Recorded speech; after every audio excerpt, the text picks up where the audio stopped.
My article over the weekend, written on Sunday evening, was "The Way We Live Now." It certainly is a new 21st century that we find ourselves in. There is a luminous and fairy tale feel to life in quarantine, and as you know, most fairy tales have an oftentimes dark and dangerous and unspoken undercurrent. I sit in my study and it's as if my hearing is sharpened. I hear the breeze, the bird song, nature in its many forms, and the urban background noise, which was once the constant accompaniment to daily life, has entirely retreated. The nights are dark, the stars are bright, and the neighbors long gone. There is a passage in V.S. Naipaul's A Bend in the River. Going home at night, it wasn't often that I was on the river at night. I never liked it. I never felt in control. In the darkness of river and forest, you could be sure only of what you could see. And even on a moonlit night, you couldn't see much. When you made a noise, dipped a paddle in the water, you heard yourself as though you were another person. The river and the forest were like presences, and much more powerful than you. You felt unprotected, an intruder. You felt the land taking you back to something that was familiar, and something you had known at some time, but had forgotten or ignored, but which was always there. You felt the land taking you back to what was there 100 years ago, to what had been there always.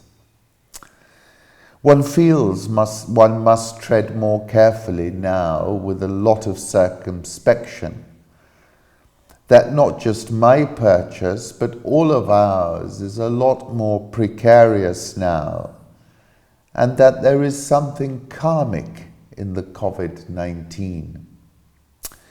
When I saw a video of a pool party in South Africa where everyone was chanting "Corona, Corona" like a mantra, I recoiled. I couldn't watch because I thought to myself, you can be sure of one thing: COVID-19 will come.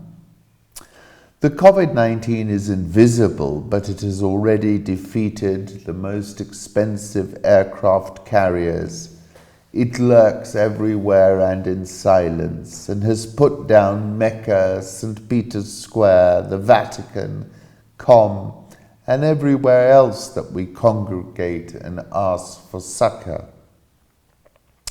It is not to be trifled with. Boris dismissed it and now speaks to the nation like a disembodied voice from a bunker. I wrote that before the news about Boris Johnson's hospitalization, and I wish him a speedy recovery.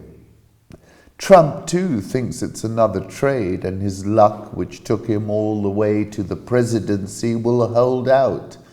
And watching his always surreal White House briefing has an added frisson of the waiting for him to turn yellow. And I suppose we all wish we had an Angela Merkel, because at least then we might have a fighting chance. Don DeLillo wrote, "Everything is barely weeks. Everything is days. We have minutes to live." And it certainly feels like we are pirouetting at the precipice, and our leaders are saying, "Don't panic." And I want to say, "Look, chum, you're not Merkel. And just a few days ago, you were telling me it's all cool, it's just the flu." Others might take you seriously. On what basis, I know not, but I don't. Venturing to the supermarket is like going on a safari. You look around, you keep your distance, you want to leave, you think every surface is potentially a killer. You walk around the familiar and it all feels so unfamiliar.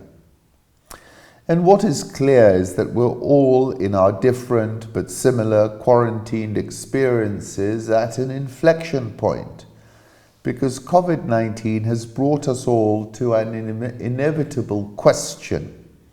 What is it all about? Can it ever return to what it was? As I try and peer through into the future, the one thing I do know is that it's not reverting to what it was. We're turning the page here, and the uncertainty is because we all know collectively that's what we're about to do. The book is in front of us and the page might turn itself, but turn it will. The question is what is on the next page, and I cannot answer that. What I do know is this: regime implosion is coming to the oil producers, and Trump can game the price a little more, sure, but it's a pointless exercise. Demand has cratered, and a return to a hyper-connected 100 million barrels per day world is not going to happen for the foreseeable future. Putin will survive because he prepared for this moment. Others are as good as terminated. I also know that we're about to enter the Great Depression. The Fed, the ECB, and all the other central banks can print, but at some point it turns Weimar Germany. Before it turns Weimar Germany, it falls off a cliff in emerging markets. We're watching the great decoupling unfold in front of our eyes. From Brazil to South Africa to India, 20 years of good times are now ended. Africa is simply too dreadful to contemplate. We're weeks away now from collapsing healthcare systems and blow-ups in our urban centres. Ramaphosa and Kagame might have a chance, but everywhere else I look, leadership is as clueless as Trump is in his White House briefing. And then I came across this tweet, outsider inside one. Why are so many elites around the world flouting the rules they set for everyone else? The USA, obviously. Johnson stuck in a UK hospital for his idiocy. Now Scotland. And don't even get me started on Nigeria, maybe the world's worst. Deutsche Bank, behavioral changes are the reason why we will not get a V-shaped recovery, and there is not much fiscal policy can do about it, and that's the point.